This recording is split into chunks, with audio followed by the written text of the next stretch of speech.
Salut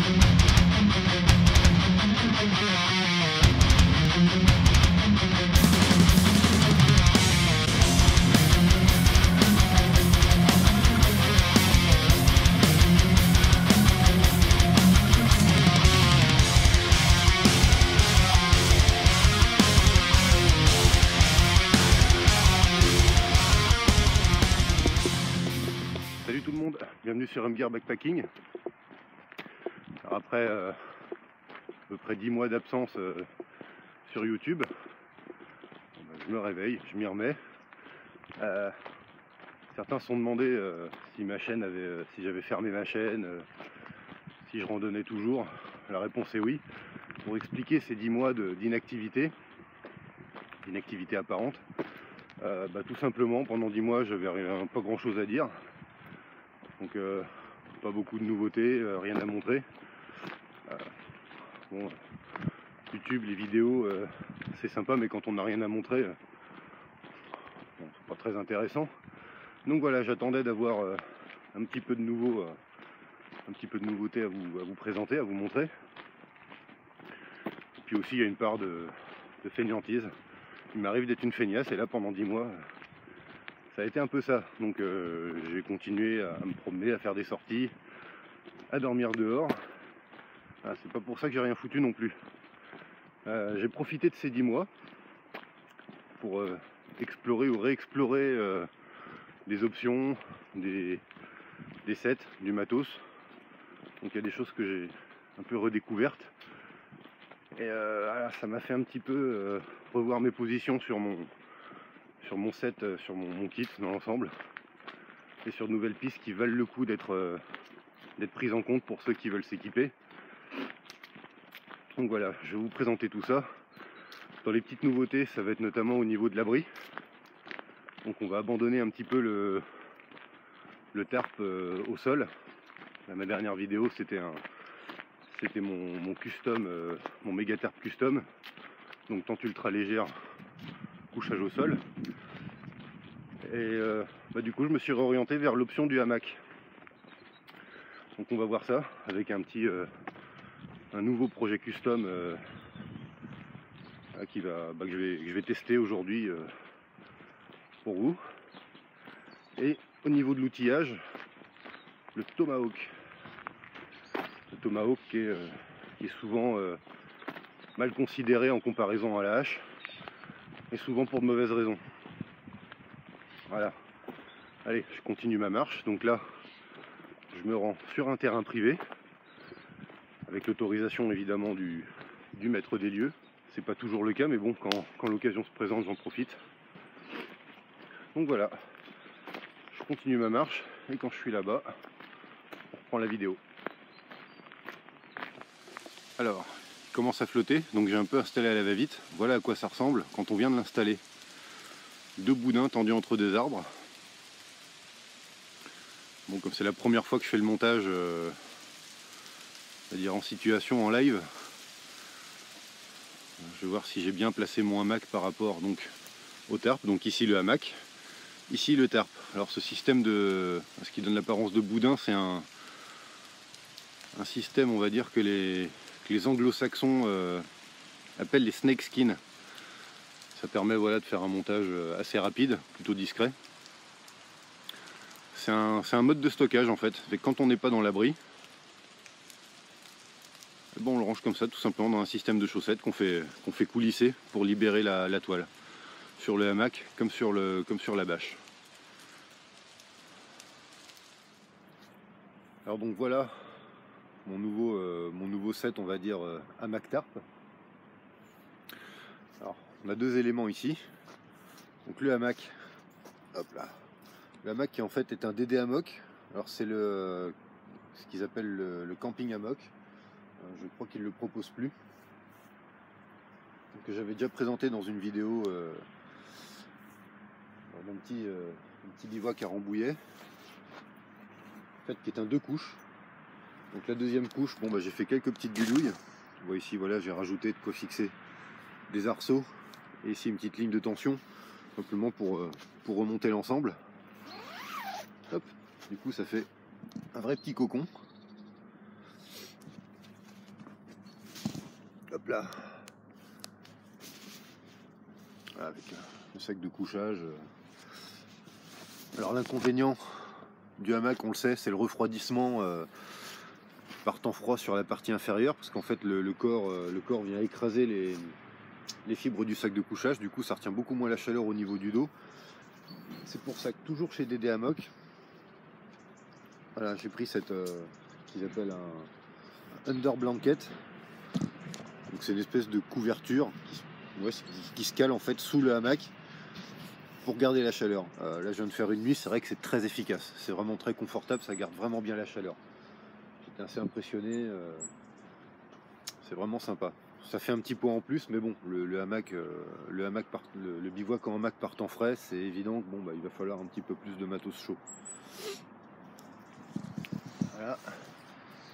Ici, la fameuse chaussette, la snakeskin, pour boudiner le hamac quand il est en mode plié. Et la bâche, bon là la bâche elle ressemble à rien parce que je l'ai montée comme ça un peu en haut vent. Ça permet de rester en dessous, de glander un peu en dessous au coin du feu pour en profiter. Et surtout ça permet de voir. Ça permet de montrer à l'image un peu ce que ça donne.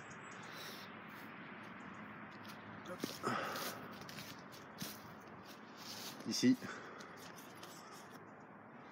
Hop. L'intérieur de l'abri. Voilà. Je vais refermer tout ça pour vous montrer un peu mieux peut-être ça quand c'est installé.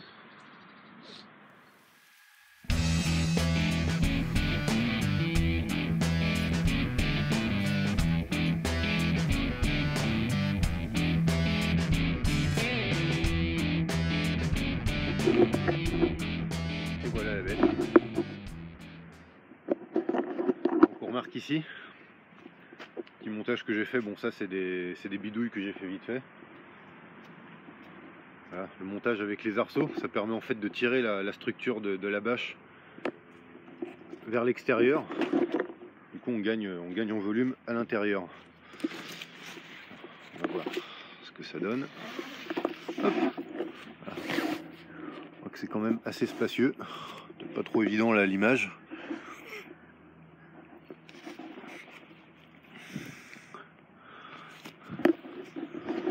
Voilà, donc là on remarque que j'ai fait un montage assez surélevé pour gagner en hauteur. Là je tiens pratiquement debout sous le tarp. C'est assez confortable. Je peux le rabaisser un peu plus pour faire un couchage plus près du sol. Voilà, on a ici. Pour le tenir, c'est très très simple. Voilà, ça tient grâce à ces petites choses. Voilà, des 90s, ce qu'ils appellent des figure 9. Donc c'est pas mal du tout. C'est pas mal du tout. Ça permet de. Bon, alors les anglo-saxons appellent ça des winter tarp, donc des bâches d'hiver pour hamac. Ça peut sans problème être utilisé tout au long de l'année, même en été. Après c'est plus les couches thermiques, genre sac de couchage, sous under blanket ou pas, qui vont définir, on va dire, la saison d'utilisation. Voilà, petit abri sympa, spacieux. Je suis assez content de moi. Enfin, encore une fois, la machine à coudre a frappé.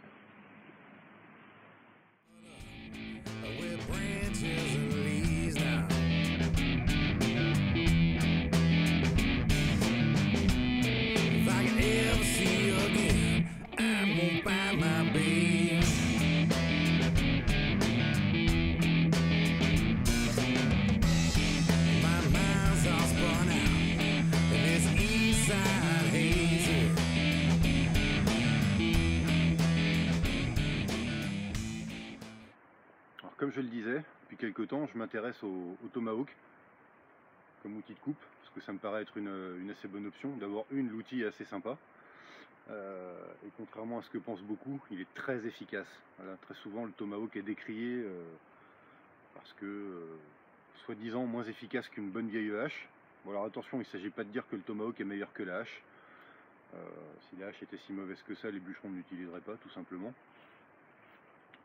Par contre, voilà, il faut remettre les choses à leur place. Le tomahawk est un excellent outil, contrairement à ce que pensent beaucoup. Voilà, le problème, c'est que chez nous, on connaît le Tomahawk uniquement sous sa forme un peu tactique. Bon, c'est pas vraiment des bons exemples. SOG, RMJ Tactical, CRKT font des Tomahawks très sympas, mais le problème, c'est que c'est uniquement fait soit pour couper les gens en rondelles, soit pour, plus spécifiquement, pour des outils d'effraction, de désincarcération. Donc pas grand chose à voir avec le bushcraft ou la rando, l'outdoor en général. C'est des outils qui sont très piquants, avec des barbes très prononcées. Donc voilà, il n'y a pas 36 façons de les tenir. Ils sont pas spécialement pratiques. On peut facilement se faire mal. De toute façon, c'est leur usage premier. Voilà, c'est pas représentatif du Tomahawk. Voilà, un Tomahawk, pour moi, c'est ça. À l'ancienne. Alors certains diront que ça fait pas très tactical tout ça, seulement voilà, faut savoir ce qu'on veut. Si vous voulez un outil, vraiment pour faire du bois, faut rester sur des designs un peu à l'ancienne. Alors celui-là c'est un exemple, un bel exemple. Un Tomahawk que j'ai commandé auprès de Walk by Face 777. Je vais mettre le lien en bas de l'écran. Donc ça c'est un forgeron américain qui s'appelle Brian Otto, qui ne fait pratiquement que du Tomahawk. Il bosse super bien, c'est du forgé, acier carbone. Moi je vais demander, je ne sais pas si on voit bien l'image, je vais demander un manche en érable blondé. Le gars bosse très bien pour un prix très raisonnable. J'ai un petit peu joué avec, je peux vous assurer que c'est très efficace. Ça vaut largement une hachette. Alors certains diront oui, mais une hache c'est plus lourd, il y a plus de puissance. C'est pas complètement faux, seulement faut pas oublier que là on parle d'un outil de camp. Quand on part faire un camp, on va dire une nuit, 2 nuits, il ne s'agit pas de fabriquer une maison en rondin ou de préparer son bois pour tout l'hiver pour mettre dans la cheminée. Effectivement, dans ce cas-là, le Tomahawk, c'est trop léger. Par contre, voilà, pour faire du bois pour le camp, c'est juste nickel. On va voir ça, on va se faire quelques petites coupes. Celui-là, un tranchant qui est vraiment impressionnant. Je suis très impressionné par le tranchant, je ne m'attendais pas à ça. Et surtout, le Tomahawk, voilà, pour ceux qui, en plus de bivouaquer, portent leur matos, ça, c'est un exemple de Tomahawk qui est très léger. Bon, alors, comme je disais, il a un prix raisonnable pour un custom, mais bon, il faut compter à peu près 170 $ pour un Tomahawk comme ça. On peut en trouver des moins chers chez Cold Steel. Condor également se met à faire des Tomahawks avec un design un peu rétro, un peu tradi. Seulement ceux-là, voilà, ils sont moins chers. Ils sont pas complètement inintéressants. Il y a des trucs très sympas à faire avec. Seulement voilà, faut bien penser qu'il va falloir mettre la main dessus. L'avantage de ces Tomahawks pas chers, c'est qu'on peut les bidouiller, on peut refaire la lame. Moi, sur les miens, personnellement, j'en ai fait quelques-uns. Je les ai décapés, retaillés, rebrunis. J'ai décapé les manches pour les colorer, les cirer également et les huiler, faire une espèce de poncé huilé en fait. On peut faire des trucs très sympas. Bon, là, j'ai pris je vais l'appeler mon 777, hein, parce que c'est le nom de la marque. Ne me demandez pas pourquoi Face 777, j'en sais strictement rien. Donc on va un peu jouer avec et voilà, après ça, vous verrez que le Tomahawk n'a pas à rougir en termes d'outils de camp. Allez, c'est parti, on va faire mumuse. Alors, pour faire mon bois, pour mon feu, j'ai choisi ce bout de bois. Pas pourri. Alors, petit détail, on remarquera que voilà, les Tomahawks, tels qu'on les imagine, tels qu'on nous les vend aussi à travers les Tomahawks tactiques, très souvent, on a une pointe ici, qu'ils appellent un spike. Bon, le spike, totalement inutile et carrément accidentogène. Préférez plutôt un bon marteau. Voilà, ça peut être pratique pour planter des piquets pour le tarp ou la tente. Un marteau, c'est toujours plus pratique qu'un spike. Un spike, il n'y en a absolument pas besoin. Première coupe déjà, ça rentre à l'aise et bien figé. Hein.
Voilà, attention aux jambes évidemment.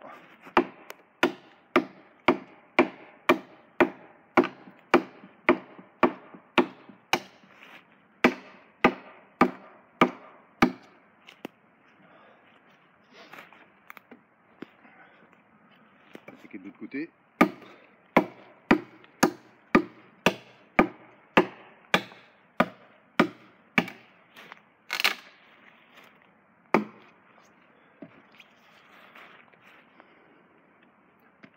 Ça se défend. Encore une fois, voilà, il ne s'agit pas d'avoir une tronçonneuse pour se faire un chalet. Il s'agit juste d'avoir un bon outil. Les coupes sont vraiment super propres. Ça rentre tout seul. Voilà, moi j'avais demandé de l'air à blonder pour un côté esthétique. Bon, Brian Auto, très pro, m'a dit qu'effectivement ça allait être moins solide que du chêne, mais qu'il n'y avait aucun problème pour faire du bois. Je pouvais avoir confiance. En plus il travaille très bien son bois. Donc voilà, Tomahawk, rien à redire jusque là. Alors, on a vu le Tomahawk en coupe. Maintenant voilà, on va voir le Tomahawk en splitting comme on dit. Donc ça voilà, c'est des bûches, on voit la coupe est bien nette. Je les ai coupées à la scie pliante pour les poser, pour bien montrer ce qu'on peut faire avec un Tomahawk.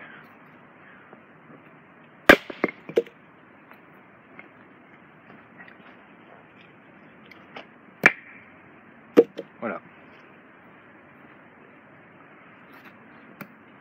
On continue. Hein. Alors celle-là, je sens qu'elle va résister peut-être un petit peu plus. Tant mieux.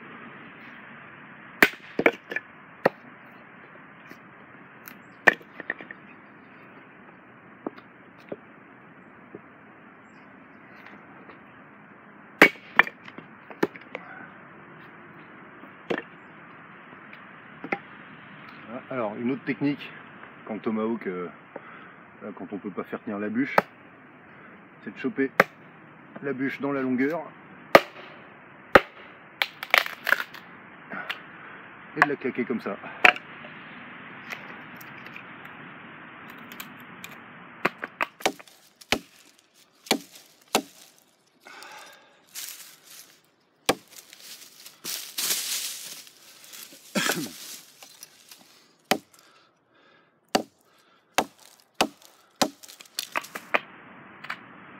Hop. On va s'en refaire une.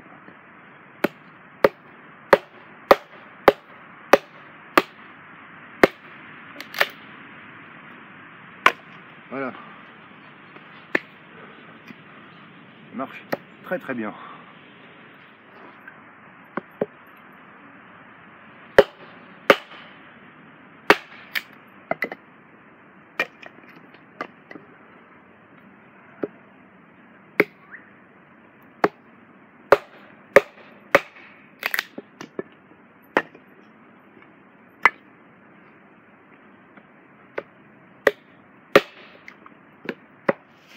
Dans les autres outils de coupe que j'apprécie beaucoup, il y a la scie pliante. Bon, ça c'est un assez grand modèle, mais qui est très compact une fois plié. Alors ça c'est typiquement américain. Un modèle que j'emporte très souvent, c'est la bonne vieille scie pliante Opinel, qui déjà fait un excellent travail. Aujourd'hui j'ai décidé de faire prendre l'air à la Buxo, comme disent les Américains, donc de la marque Dustrud, drôle de nom. Hop. Seulement deux parties distinctes. Hop. On monte le manche. Faire attention aux doigts parce que ça mord très fort.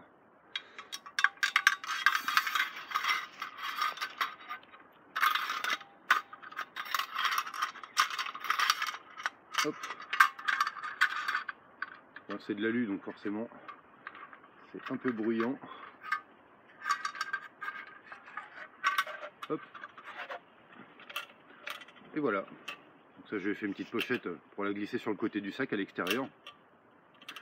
Alors cette petite scie pliante, petite entre guillemets, c'est juste une machine de déforestation, super efficace même sur des bois durs. Ça coupe dans les deux sens, une très bonne longueur de lame, donc on peut vraiment rentabiliser dans les mouvements. Donc très bonne scie. Voilà.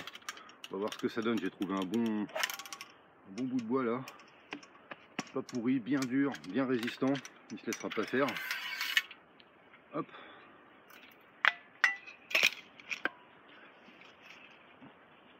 Petites encoches au bout.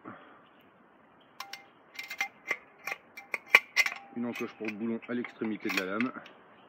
Et ici pour verrouiller. Et ça bouge plus. Donc ça, super scie. Pas très cher. Allez, on va la faire travailler un petit peu. Voilà, la victime du moment. Alors c'est un arbre mort qui doit être là depuis un bon bout de temps. Parce qu'il est bien sec. On voit que c'est bien dense. Donc il ne se laissera pas faire. Autrement dit, excellent candidat. Allez, à l'attaque. Alors je fais des petites bûches tout simplement parce que j'ai un tout petit foyer. C'est pas la peine de faire des bûches de 2 mètres de long quand on fait un petit feu. Donc là, hop, on commence.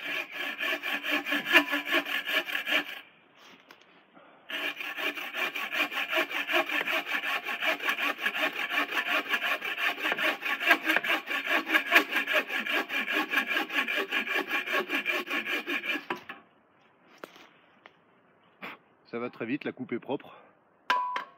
Ah, il est vraiment dense celui-là. Ça va brûler longtemps ça.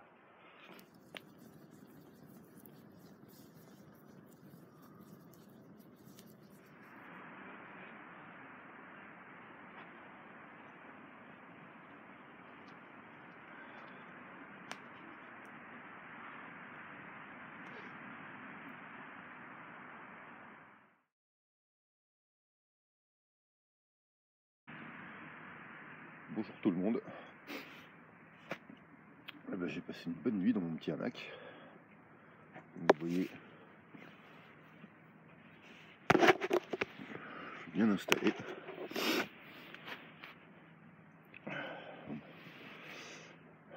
Pratique ce petit système de cocon.